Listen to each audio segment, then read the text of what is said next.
This is the Big O Show. This is the Big O Show. Good morning, Ira. It's great to join you guys on this Wednesday morning. Finally home, 9 of 10 at home. Not a single technical problem with my computer. Great to be on, guys. Yeah, no, I think the road might have been better for you, actually, but, we'll get to that. Listen, this is what at least I wanted to turn to, is the development. And here are the pains of the development, is to find out what you have in this team. You know what I'm saying? And who's who. And the Jovic injury obviously doesn't help. Yeah. And it hurts him too, because he's the one that really needs all that playing time and experience. And he needs to get all those mistakes out of his system, and figure all these things out. So I feel bad, for Spo, but this is where we kind of, undress everybody and find out who's who. Yes and no. And on one hand, I understand what you're saying, but on the other hand, I still think there's such a desperation for the playoffs that you sort of seeing older options. In other words, he's playing Kyle Anderson now with Jovic out instead of Jaime Jaquez Jr., who just played 7 minutes in the game Monday. You're seeing guys like Josh Christopher, Isaiah Stevens, Kashad Johnson remaining in Sioux Falls. So they're sort of halfway, because that's the Heat way. They can't get themselves to give up, even though, honestly, Big O, no matter how good they do, they're still in the play-in. No matter how bad they do, they're still in the play-in. It's just to what degree. 5 games behind Detroit right now. If Detroit even goes 13-13 the rest of the way, the Heat would have to do something like 18-8 just to catch Detroit. That's going to be hard to do. The teams at the bottom, Chicago, Brooklyn, are so bad, you're not going to fall below them. The Heat's in a really bad place because a certain number 22 crapped on their season. And you know what, Big O? You could point out to how you think Bam's still a super role player. You could point out to how certain players haven't stepped up enough. But it's really hard when a player craps on your season to still be your best self. And the perfect example is Dave Hyde just posted a column this morning on how the Dolphins should trade Tyreek Hill. When your star player goes half-assed, when your star player doesn't give all, it pollutes the situation. Yeah. What Jimmy did is really hard to get over with, because even though Jimmy is gone, the stench remains. Yeah. What an awkward and odd season this turned out to be. Yeah, we get the stench, but actually over there at Golden State, they got the mistake, because he actually really stained himself over there, not here. So, it's there's stench all over the place when it comes to except when Jimmy gets the money, he becomes the player where he loves everyone and everyone loves Jimmy, and that's what it was about. You know what's interesting, Big O? I was talking to someone with the Heat about this. And if ever their case about the unpaid suspensions comes to the arbitration, what perfect example do they have then to show the after tape with Golden State? Okay, this is what the guy looks like when he's trying hard. And the before tape with Miami, this is what we said he wasn't playing hard. How can Jimmy go into that court, into that arbitration with his lawyer and saying, no, I was trying just as hard with Miami? We're seeing what he looks like now in Golden State. We're seeing what he looks like when he didn't try hard. Same thing with Tyreek. When he felt they were out of it, when he felt he wasn't getting the ball enough, he's running his routes half-assed. That's the problem. Superstar players are great, but it has to be the right superstar players. Because if you get guys with attitude who are only going to play on their schedule, my God, it just destroys everything. Yeah, but going back to the point to defend Spo and the Heat right now, how they're doing things, I think they're going about this way is because they're still in the play-in. They're still within distance of trying to climb. So you give the established players, the Andersons of the world, a respect and the opportunity at the moment. If they can't lift you up, then I think you start deferring to the younger players.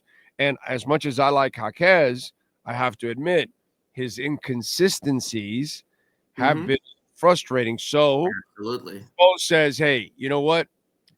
You got to earn your way back in there. So I'm going to put Anderson in here because he's a vet. He'll stay away from mistakes or whatever. And, whatever is thinking. But I kind of get the idea of going through the older players at the moment because you really haven't fallen out of, into the abyss. Let's just say. I agree also. You know what was interesting? When Nico went out, spoke to us on Sunday in Milwaukee, and he said, look, this guy is not injury prone. This is a freak injury. Here's the deal. My perception of that in those comments is the Heat want to continue to try to build up Jovic as an asset. They want to continue to try to build up Jaime Jaquez as an asset because when the time comes for, air quotes here, the move, they need the package. They need the prospects and they need the picks. They want to still be able to, if possible, have the package of Jovic, of Jaquez, maybe, I know you don't like to hear this, of Ware, and a couple of picks if that one player becomes available. Now, I'm not going to sit here and do the whole whale hunting thing. I'm not even sure Kevin Durant is that player anymore because at Big O, at what age? At 37 or 38 do you say, hey, you've got to move on? I mean, the Suns stink. And what they did last night against the Grizzlies, they are falling out of the play-in in the West, let alone the playoffs. They're going to have to make a move. And I do think Kevin Durant either will be up for auction this offseason or will put himself up for auction in a Butler-like fashion. I hope the Heat don't overpay. If it's one prospect and one pick, maybe. But I would not do, quote-unquote, the package for Kevin Durant anymore at 37 or 38. At some point, you have to show restraint. That's what they're going to want since they've given away all their picks and they have farm. Yeah. Mm-hmm. They cannot trade Durant for just one pick. They have to trade him for a lot more. And Miami actually doesn't have a lot more, and it's really not worth to give everything you have. That's right. I agree with that. It's just like you gave up more for Jimmy than you got back in the end, but you decided you had to cut bait. If the Suns do that kind of trade to get off the salary, okay, I'll listen. I'll come to the table this time. We'll see what's possible because he's still a really good player and a really good scorer, but I'm only investing in 2 years of Kevin Durant. I'm not going that much farther out. And he's also really injury prone, just like Anthony Davis. So you better be careful too. And really a flight risk after going from Oklahoma City to Golden State to Brooklyn to Phoenix. You know that the guy is never particularly happy for a long time, has that wanderlust. So just be smart about it. But you know what? It's going to be the name. Whether you like it or not, Big O, he's going to be the name somewhere in the NBA offseason if the Suns don't make the playoffs. I just think it's just one of those where, okay, we've passed that window and you gotta move on, guys. You gotta start thinking younger. Let's help Eric, man. Get him some younger stuff and see if you can get and wait for the younger star. Keep accumulating picks is what you got to try to do so you can put yourself in position for that. I just if the price becomes a Jaquez and the Warriors' first-round pick this year and not much more, I think you at least have to give it consideration, Big O. Okay. Yeah. No, I get it. If it's a cheap price, yes. But I just feel where the Suns are at, they're going to want to sucker something. Want all they want, just like the Heat wanted all they want for Jimmy, and then cold, hard reality hits home at some point. I know, but Jimmy's an asshole, and he was already putting you in a terrible position. That's not really the case there right now as it is in Phoenix. It's not like it's a real bitter situation overall. So it's kind of like a mutual thing that you're going to end up doing because the franchise needs to pivot one way. All right, we're going to pivot, but we're going to, help Kevin get somewhere and we get what we want back in return. I just have plus, I got to tell you, if I'm Kevin, I look at Miami, I'm not going anywhere with that team. Why am I going to come here? You know what I'm saying? So if I'm Kevin, that's the other thing. And that's the other good point, Big O, you raise. Yeah. We have to start we have to start telling the Heat Nation with the delusion that they have out there that, oh my God, everybody wants to come to Miami and Pat Riley throws the rings and all. They don't give a shit about any of that anymore. Not the sexy destination at the moment. It's the, hey, I want to get out of the bottom to get to the play-in. It's a play-in team. When you are in the play-in 3 years in a row, you are what your record says you are. Right. Your talent is what your talent is. Yes. That's kind of what it is. And if I'm Kevin Durant, where if I'm going to go somewhere, I'm going to try to go somewhere where I complement a team for a championship. Miami is nowhere near a Except championship. it's in the East. So I would posit this. With Tyler Hero, Bam Adebayo, and Kevin Durant, you're probably competing with the Indianas, maybe with the Milwaukees. So you are competing for a top 4 seed because it's the East. The West is unfathomable how good it is. If I'm Kevin Durant, I want to get the hell out of the West because that's a rough place to be. OKC is fantastic. Houston has unbelievable young talent. Memphis, the same thing with their young talent. They're going to be at the top of that conference for a while. So to compete with Denver, and what they're doing now, they're red hot again. Jamal Murray's back on the top of his game. You ain't winning there unless you have 4 quality talents. So I could see players saying, at least get me to the East and give me a chance. I got to tell you, you just nailed it. OKC. They have a shit ton of picks. I wouldn't touch that chemistry. They are right now. Or Houston, but add a veteran to those young teams. Yes. I think that's actually what would work for Durant. That's exactly what I'm talking about. Houston's a good name. The mix of young and old and not getting in the way, unlike with OKC, with Shai Gilgeous-Alexander, the MVP, with Chet Holmgren having missed half the season and showing what he could do. Don't mess with that. But yes, other elite teams in the West, possibly. Yes. Yeah, I'm if I'm Durant, I want to now go somewhere where I can complement a team that has a legitimate chance and win immediately. Agree. Yeah, I'm Miami's. I'm sorry, dude. I love Miami. They're 3 times play-in bitten. Exactly. They are what they are. It is what it is. I agree. The Jovic thing. Does he play again this season?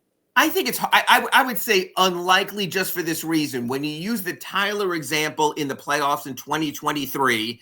Even when he was close at the end and active against the Nuggets, it's hard to bring a player back after all that missed time. And Nikola is not in the same class as Tyler. He's going to miss at least a month. Remember, he's going to be reevaluated in a month. That doesn't mean he's coming back in a month. That means he's going to start ramping up. 2 more weeks after that, you're at the end of the regular season, and it's a significant loss because the Heat have shown with the bigger lineup, with Ware, with Bam, with Jovic, they finally had that big lineup to compete against other big lineups. Now your third guy in the power rotation is a Kyle Anderson, is a Jaime Jaquez, possibly even back to our good friend Haywood Highsmith Jr. Haywood Highsmith.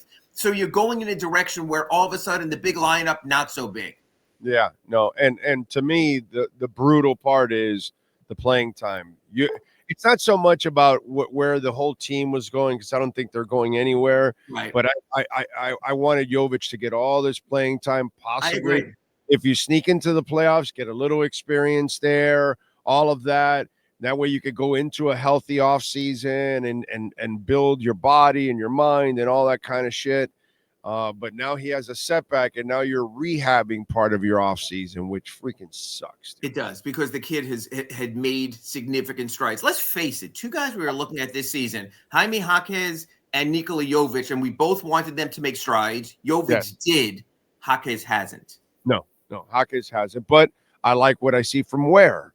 So, all of a sudden, and now whenever you do turn the page, as Bob Seger would say, then we could start to see the Pele Larsons of the world and start seeing those kids and see if we can get something out of those guys down the line and maybe something develops.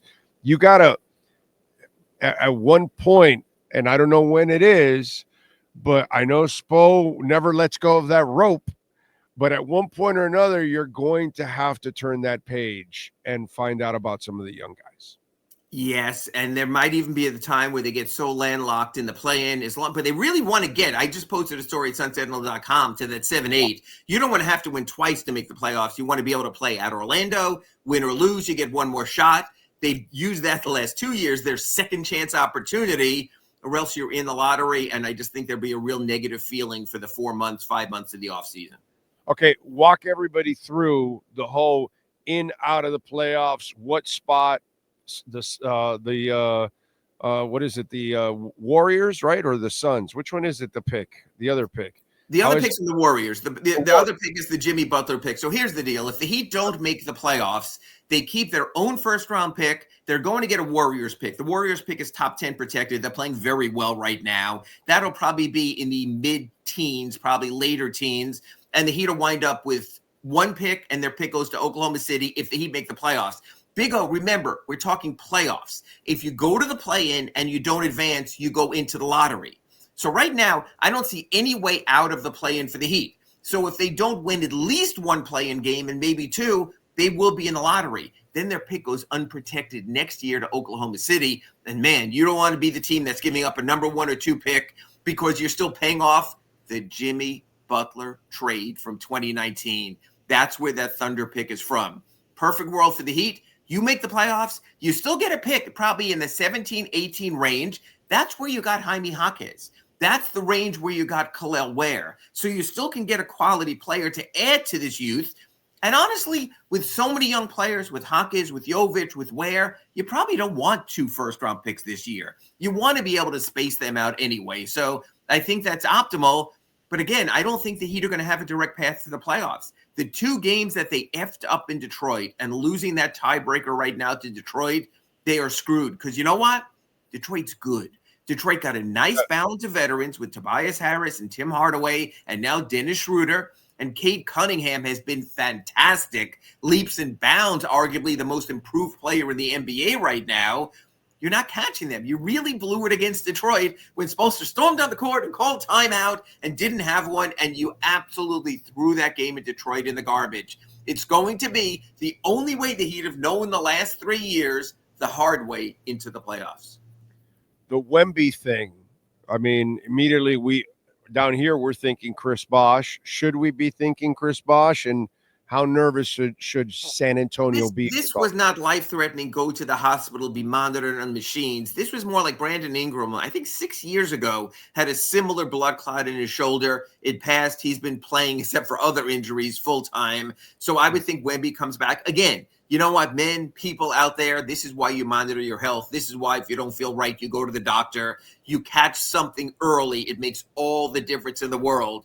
The question is, does he have to be on blood thinners? If he does, that does change the equation because especially an inside player, a power player, a bigger player, that becomes more of a factor with bruising. But right now, the expectation is for him to come back at the start of next season. So good for him. It looks like it won't be a Bosh-like scenario. The Luka stuff, I listen, he's always kept himself out of shape. But what I think is because of the injury, the calf injury and all of that, he hasn't been in basketball shape. And maybe the last couple of games now, he's starting to get into basketball shape. Is that maybe what's happening? It's not. Yeah, he's getting closer, but he's such a skilled player that, look, let's be honest. We're all jealous of this. There are players who can be out of shape and still be really good. And we saw that from Nikola Jokic early in his career until he got in better shape. The guy was, no offense, a doughboy, but he was so skilled it didn't matter. Luka Doncic can be a doughboy, but because of his skill set, still be highly productive. Now, I do think that LeBron James at some point will say, hey, buddy, spend the summer with me, get in shape, and it could be a world of difference. Yeah, Arvydas Sabonis, we got the older version of him. Charles Barkley was always the round mound of rebound. I mean, he was never, ever any kind of a profile for an athlete that looked like, a stud. He looked like a pickup basketball guy, but yet he could jump through the roof. You know what I mean? Some of these guys are just supremely gifted, and it freaks you out. You wonder, okay, I'll give you a name. Okay, if Sylvester Gray had Charles Barkley's talent, you're like, okay, now I'm marrying now I've got the right marriage, because Sylvester Gray was built like the perfect athlete. Like a brick S-house. Yes, that's the difference. But again, this league has shown players can be less than 100% because skill also matters. Yeah, big time. What do you got going on in the Sentinel? So, folks, I broke it down just now, just posted. Here's how the play-in works. Sorry, folks, but at least you know what you're gunning for. You want to get at least to that 7-8 game. My scenario right now is you damn well better beat the Hawks tonight or else you're going to lose that tiebreaker. Remember, if the Heat wind up 8 or 9 behind Orlando and Atlanta, they first have to beat the Chicago Bulls at home, and then go to Atlanta or Orlando and win again just to make the playoffs to play the number 1 seeded Cleveland Cavaliers. Here's the problem with the play-in. You get the number 7 or 8 seed. You're playing either Cleveland or Boston in the first round. You're screwed. If the Heat could have got to 6, you know what? The Knicks have been shaky enough in quality moments. Maybe you had a puncher's chance. If you could have got to 5 and you could play Milwaukee or Indiana, give yourself a chance. The bottom line is right now, there's almost no scenario where the Heat wouldn't play if they make the playoffs, either Cleveland or either Boston in the first round. Guys, it looks like we're going to be done before the end of April again with this team. Yeah. And by the way, you have another one there in the paper where you want Riley to kind of admit, buddy, there's no talent on this roster. Yes. They have to acknowledge the talent deficit. They have to recognize what they have. You can ask Spoelstra to keep trying to throw it against the wall and blame him for collapses, but this talent drop-off after the top 2 on this team is severe. And to think that Andrew Wiggins is going to be Jimmy Butler or someone else, if Andrew Wiggins was going to be Jimmy Butler, the Warriors would have kept him. So obviously he's not. So you have to understand that in this league, talent trumps all. And right now, the Heat are at a talent deficit. And listen, the other night was a great example. Tyler Hero, God bless him. He produces 40 points, 40 right? burger and lose 3 times this season. You have to give players help. Oh, hold on. And I put it down. They were tied. At the 5-0 something mark at 86, and you got one basket each from Wiggins and from Bam, and that's a night where Tyler needed a yang to his yin. Because in the last 3 minutes, Tyler Hero didn't even take a shot. Why? Because I would run all 5 players at him and tell anyone else, you beat me. You need another closing player. They don't have that right now. Absolutely. Yeah, exactly. And that was like, okay. And then poor Tyler, the next night he has a stinker. Well, okay. Back to back after 40 points. So you know what, Big O? I would put it this way. Over a 2-game span, Tyler Hero scored 53 points. Still not too shabby. You can't put it all on a player in back-to-back scenarios. Look at the Heat next week. Starting Sunday against the Knicks, they play 5 games in 7 nights. Sunday, Knicks. Monday, Washington. Wednesday, at Cleveland. Then they come home for Friday, Saturday games. When you play 5 games in 7 days, you damn well better have a depth of talent. Oh, the Heat don't. That's what happens. I mean, in that 5-game stretch, if you could go 3, if you can go 2-3, it's a good stretch. But here's the problem. If you go 2-3 and you're already 4 games under 500, it just gets worse. And it magnifies what stars are, because they're beasts that go out every night and produce 25, 30 points. But it also shows you when you fall behind the curve in your record and you're constantly chasing yourself. When Jimmy Butler left a big turd on this team and left, it's just tough to come back from that. Yeah. No, it is. But having that pillar of stability on your team, which is what they don't have now. Right. They don't have a guy that people fear, and because that person is going to impose their will no matter what, I don't care if you're playing, let me go back in time and tell you, shitty Sacramento, but Mitch Richmond, you're going to have to deal with that mother effer the entire night. You know what I'm saying? And it's something to appreciate when you've got a Wade and you've got a Butler when he's playing, like he's supposed to. Even Dwayne Wade needed help, which is why they got the big 3. These guys still need help. Jimmy felt he needed help, so he bolted. So that's it. Building a roster is not easy in the NBA. But right now, let's be honest, folks. The Heat are stuck in the middle. They're still in the building process. You have to accept that.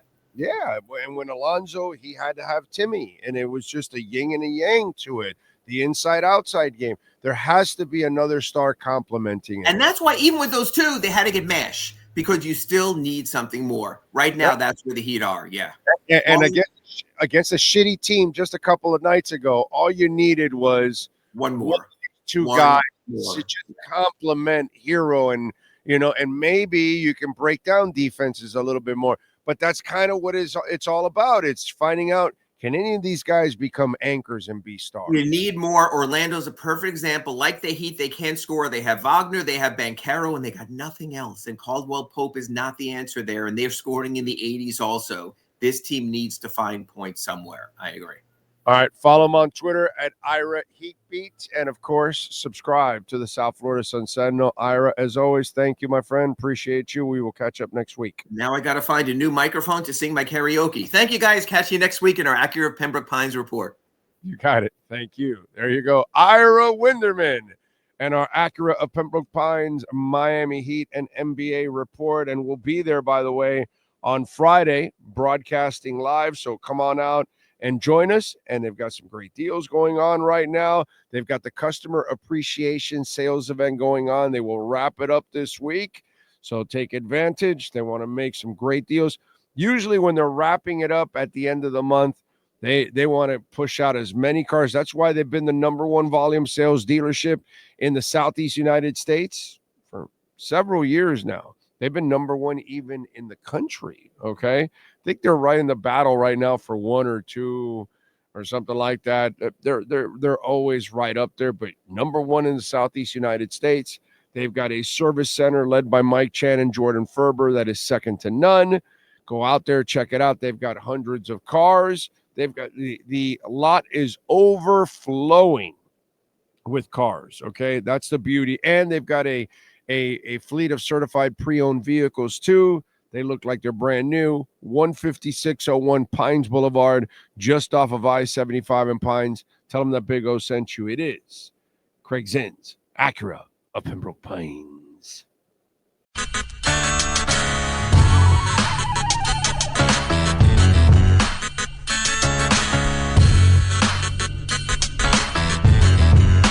This is the Big O Show.